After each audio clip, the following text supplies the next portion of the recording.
Hello, একটা daily blog আজকে share করছি। বৃষ্টির ওয়েদার ছিল, সকালবেলা ইচ্ছা হলো হিঙের কচুরি খাবো, তাই না? কচুরি খাবো, তাই জন্য মাম্মা ভাজা করছে। দেখো কি করছে, হিঙের কচুরি। হিঙের কচুরি করছে। বিউলিটা সিদ্ধ করে, বিউলিটা সিদ্ধ করে ওটার পুর করে, তারপরে মাম্মা মুছছে। একটু ঘরে ঝাড়পোছ করলাম, মোছামুছি করেছিলাম। মোছামুছি করেছিল মাম্মা। এই যে হয়ে গেছে বিউলির ডালের হিঙের কচুরির সাথে আলুর তরকারি রেডি। খেয়ে দিয়ে চান টান করে আমি নিচে চলে গেলাম পুজো দিতে। তুলসী গাছে জল দিয়ে পুজো দিয়ে এইবার চলে আসলাম মেন কাজে। বৃষ্টির ওয়েদারে আজকে ইচ্ছা করলো, কি খেয়েছিলাম আমরা? Fried rice. খেয়েছিলাম আমরা। এই যে কাটাকুটি করলাম, পনির, আবার চিলি পনির বানানোর, এটা একটা চিলি পনির বানাবো, তাই না?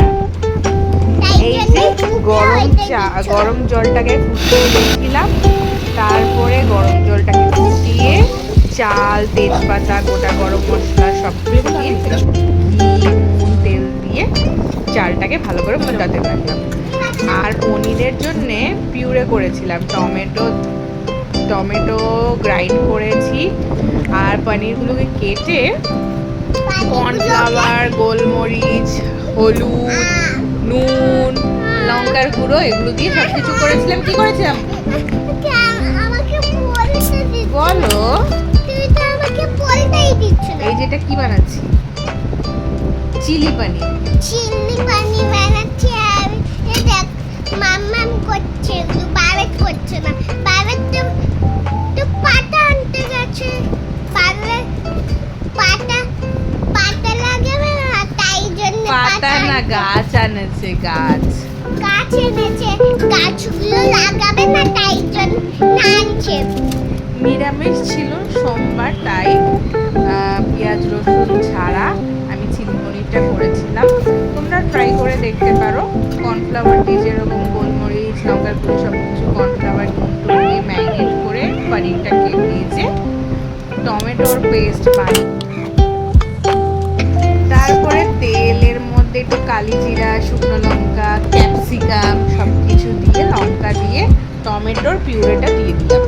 দিয়ে ভালো করে ওটা নেড়ে চেড়ে, লঙ্কার গুঁড়ো, হলুদের গুঁড়ো, জিরের গুঁড়ো, ধনের গুঁড়ো,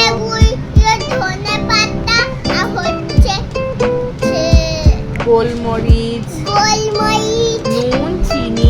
নুন, চিনি এগুলো দিয়েছে মাম্মা, তাই জন্য। আবার দেখো এখানে সয়া সস দিয়েছি, সস দিয়েছি,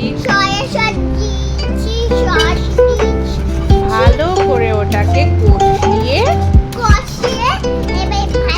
আর পাশে একটু গরম জল বসিয়ে দিয়েছিলাম, একটু ভিনেগার দিয়েছিলাম।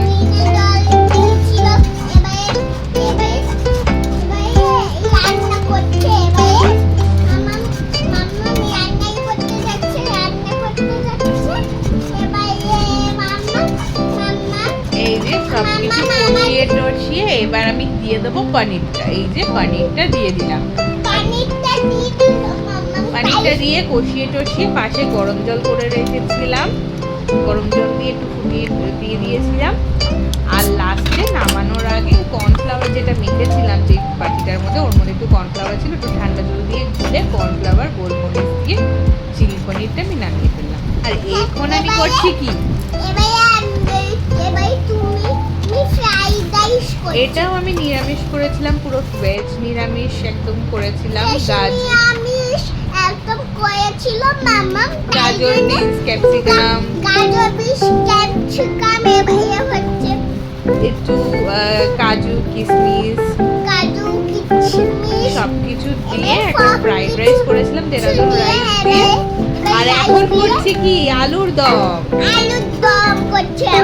আলুটাকে সেরকম ভেজে রেখেছিলাম আগে, ভেজে এর মধ্যে একটু টমেটো পিউরে দিয়েছি, পোস্ত বাটা, কাজু বাটা, কিশমিশ বাটা, হ্যাঁ চিলি পনিরের মধ্যে একটু কাজু বাদাম, ওটা চিলি পনির না, একটু কষা টাইপের চিলি পনিরের ফ্লেভারের মধ্যে পড়ে, ওর মধ্যে কাজু বাদামটাও দিয়েছি। এই যে আমাদের আলুর দম ready। তারপরে ভাবলাম বেগুনি করবো, কিন্তু বেগুন ছিল না, তাই দেখলাম কুমড়ো আছে, কুমড়ি করেছি। যেরকম বেগুনি, বেসন, গোলমরিচ, লঙ্কার গুঁড়ো, কালি জিরে সব কিছু দিয়ে ম্যারিনেটটাকে করে এবার ব্যাটারটাকে করে এবার টিকটাক করছে। এটা কুমড়ি, বেগুনি না, এটা কুমড়ি। বেগুনি না, কুমড়ি এইটা। তাই জন্য বেগুন ছিল, তাই জন্য আমার বেগুনি কুমড়ি মানে কি? করছিলাম, তাই না? তোমার বেগুনি মানে কি? এই দেখো ফ্রাইড রাইস, চিলি পনির, কুমড়ি, শসা, মিষ্টি, আলুর কুমড়ি দম। মানে কি? পামকিন দিয়ে যে ফ্রাইটা করে ওটাকে কুমড়ি নাম দিয়েছে। আর এই যে আমার মেয়ে বলছিল না পাতা পাতা, এই যে আমার বর কোথা থেকে একটা ডাল, ওর বন্ধুর বাড়ি থেকে জবা গাছের ডাল এনে এনে ওটা দিয়েছে। দুপুরবেলা আমরা সিনেমা দেখতে বসে গেলাম, আমাদের খাওয়া দাওয়া হয়ে গেল। এইবার আমাদের সন্ধ্যের পালা, সেজে গুজে রেডি হয়ে আমরা বেরিয়ে পড়লাম। হুট করে আমাদের কোনো সময় আগে প্ল্যান থাকে না, সেজে গুজে এই যে আমরা বেরিয়ে পড়লাম। কোথায় গেছিলাম বাপ্পা বলো তো? মন দিয়ে পুজো করতে মন্দিরটার গেছিলাম। নাম কি? মন্দিরটার নাম দক্ষিণেশ্বর। তোমরা দেখেই বুঝে গেছো। আর ভিতরে আমাদের অ্যাজ ইউজুয়াল কোনো ফটো আমরা তুলতে পারিনি, কিছু টিপস করেছি, ওটা শর্ট ভিডিওতে পেয়ে যাবে। আর মন্দির থেকে বেরিয়ে কিছু খেয়ে দিয়ে আমাদের শ্যাম মন্দির বরানগরে আছে, এটা দেখেছিলাম। যদি ভিডিওটা ভালো লেগে থাকে লাইক শেয়ার